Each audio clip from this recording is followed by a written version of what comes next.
Hallo zusammen. Salut à tous, moi c'est Bruno. Et moi, c'est Laure. On aurait dû présenter la cérémonie de remise des prix du concours national d'Eduki et de la bourse Françoise de Maulle et donc se voir en vrai le 29 avril à l'ONU. Mais flanche info, on ne se verra pas le 29 avril. Aufgrund des Coronavirus wurde die Zeremonie abgesagt. À cause de cette situation, voilà, aucun projet ne sera récompensé et les prix seront remis à Laure et à moi. Alors, merci d'avoir regardé cette vidéo. Tchuss. Ok. Vu qu'on est sympa, on va quand même annoncer les lauréats et lauréates du concours et de la bourse et on va vous donner vos prix. Mais vraiment parce qu'on est sympa, hein. Ja, wir werden trotzdem die Preisträger verkünden, auch weil Eduki uns dazu gezwungen hat. Ah ouais, aussi, ouais. Plus sérieusement, on va commencer cette cérémonie virtuelle en remerciant tous les participants et les participantes à ce concours. Bravo à vous. Danke vielmal und Glückwünsche. Vous étiez plus de 2000 personnes avec 70 projets venant de 13 cantons différents. Traduction, c'est ouf. Et là, si on était dans une salle pleine, tout le monde aurait applaudi. Wouh! Si on était dans une salle, on aurait aussi pu faire durer le suspense. Mais bon, vu qu'on est en vidéo et que vous êtes sûrement overbooké entre Instagram, Netflix et faire des challenges avec du PQ, on va commencer. Et oui, dans cette vidéo, on va récompenser les projets issus des établissements du secondaire 2. Avant ça, petit message de Tatiana Valovaya, c'est la directrice générale de l'Office des Nations Unies à Genève. Chers amis, chers étudiants, en temps normal, j'aurais été ravie de pouvoir vous accueillir en personne au Palais des Nations à Genève. Cela n'étant malheureusement pas possible, je suis très heureuse de vous adresser ce message vidéo. C'est l'occasion pour moi de vous remercier de votre participation au concours organisé par la Fondation Eduki et parrainé par l'ONU Genève dans le cadre du 75e anniversaire des Nations Unies. Le concours avait pour thème la paix. Cette thématique montre toute son importance aujourd'hui, alors que l'humanité tente d'endiguer la pandémie de COVID-19. Il y a quelques semaines, le secrétaire général des Nations Unies, Antonio Guterres, a lancé un appel à un cessez-le-feu mondial. Aucun progrès dans la lutte contre la pandémie ne pourra être accompli dans les parties du monde où le conflit font rage. Dans ce contexte de crise mondiale, vous avez montré une grande créativité. Vos contributions sont très encourageantes. Elles sont une source d'espoir. Et je tiens à féliciter chacun et chacun d'entre vous qui avez participé à ce projet. Vous avez tout particulièrement mis l'accent sur deux thématiques qui vous préoccupent: le changement climatique et le droit de l'homme. Vous faites partie de cette génération qui se mobilise contre le réchauffement du climat et propose des solutions novatrices.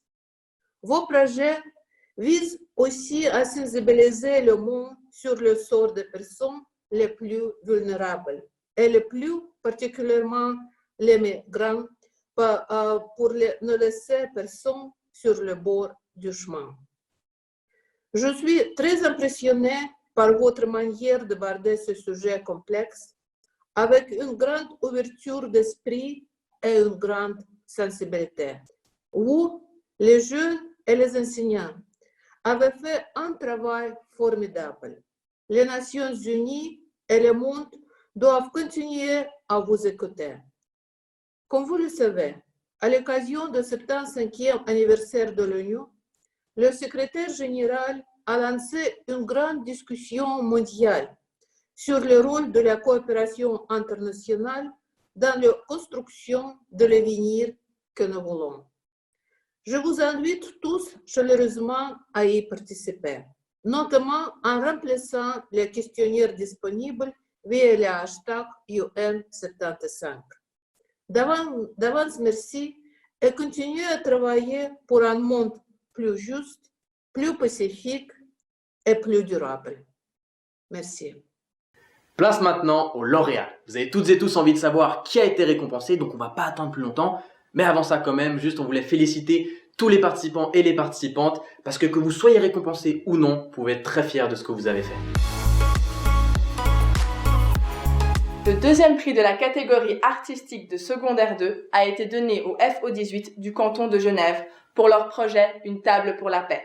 Une table qui souligne le fait que la paix est une conversation entre différents acteurs et actrices de la vie internationale, qu'elle provient d'un dialogue des différences. Alors bravo à eux pour cette métaphore. Le premier prix revient à une élève d'un établissement vaudois, à savoir le gymnase de Renan pour l'hymne Peace and Love. La musique a été choisie comme vecteur de paix car c'est un bon moyen pour exprimer une douleur profonde ou encore un outil de dénonciation et de rédemption sociale.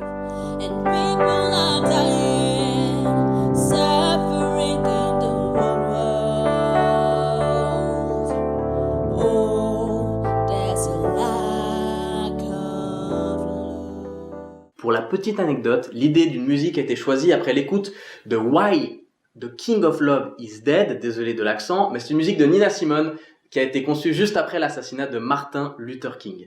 Alors le jury, on a un petit message d'un des membres du jury, à savoir Pascal Hufschmidt, le directeur du musée international de la Croix-Rouge et du Croissant-Rouge, qui a dit que l'hymne Peace and Love vibre de conviction, d'investissement personnel et de justesse.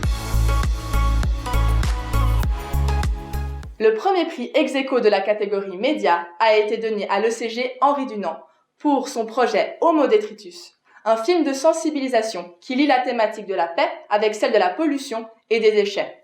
Nous pouvons tous agir avec des gestes simples pour avoir une meilleure protection sociale, une meilleure justice sociale, avoir une meilleure responsabilité des entreprises et lutter contre le réchauffement climatique. Une jurée, Alessandra Vellucci, directrice du service de l'information des Nations Unies à Genève, nous fait un petit mot.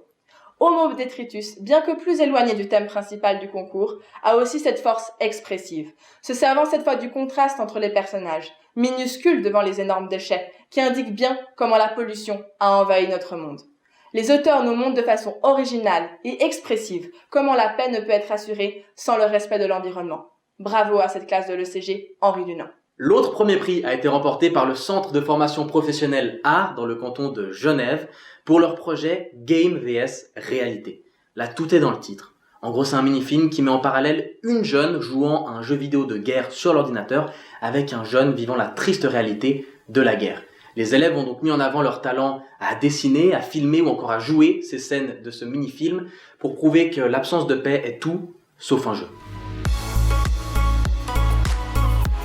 Le deuxième prix de la catégorie Action concrète a été remis au Collège de Saussure pour son projet Jai Jagat de Saussure. Jai Jagat est une action internationale, une marche de Delhi à Genève, revendicatrice de paix.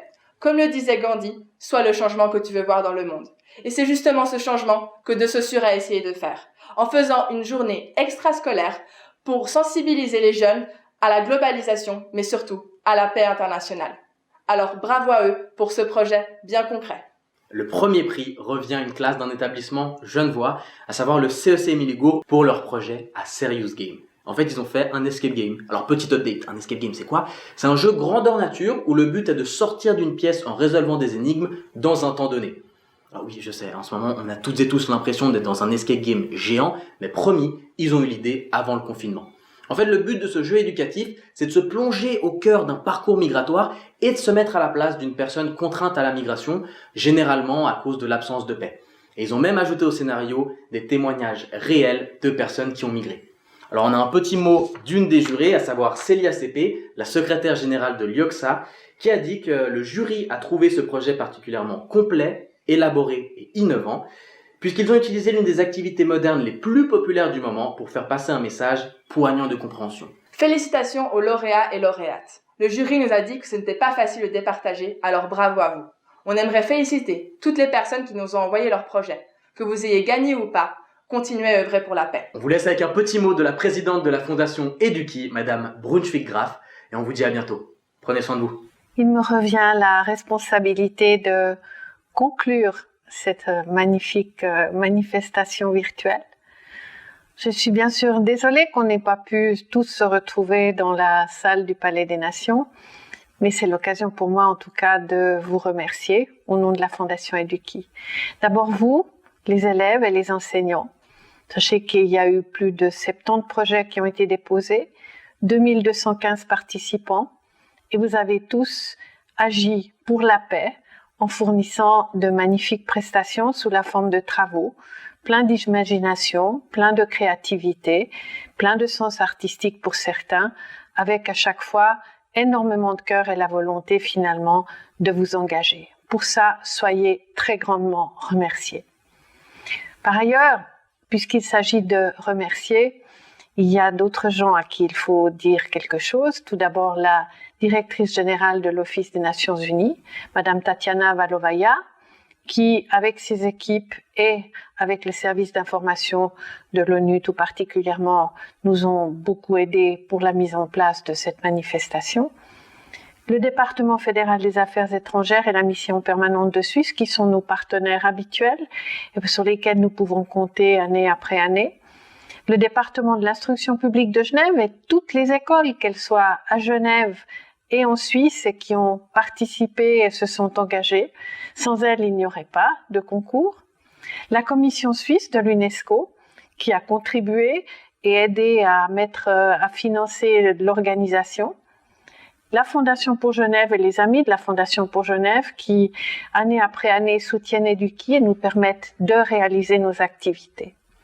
Et puis, il y a d'autres sponsors, et parmi les sponsors, il y a 22 communes qui, par leur apport, ont permis de réaliser les éléments et de faire en sorte que ces travaux puissent aussi être valorisés par la suite.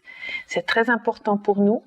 J'aimerais dire un tout grand merci aux membres du jury du concours de la bourse Françoise de Maulle, la Françoise de Maulle, bien sûr. C'est la première fois que cette bourse sera remise et c'est la première fois aussi que nous honorons ici de la réalisation d'un projet en plus du fait de l'avoir créé. Et ça, c'est extrêmement important. Enfin, nous avons une maîtresse et un maître de cérémonie, c'est Laure et Bruno. Ils ont mené parfaitement cette manifestation virtuelle avec talent et avec une très grande gentillesse. Qu'ils soient eux aussi remerciés. Puis enfin, nous avons toutes les organisations internationales et non gouvernementales qui sont nos partenaires, pas seulement pour le concours, mais pour le concours aussi. Et puis enfin, ne jamais oublier les collaboratrices et collaborateurs qui font l'équipe d'Eduki, parce qu'ils se donnent tout au long de l'année avec beaucoup d'énergie, beaucoup de talent, et ils rendent ce concours possible, tout comme vous l'avez rendu possible. Ce que je vous souhaite, c'est vraiment de continuer sur cette voie-là, de toujours croire dans les valeurs de paix et de solidarité, de vous engager toujours pour les projets internationaux parce qu'ils en valent la peine et parce que la planète, c'est celle que nous partageons tous. Merci et bonne chance à toutes et à tous.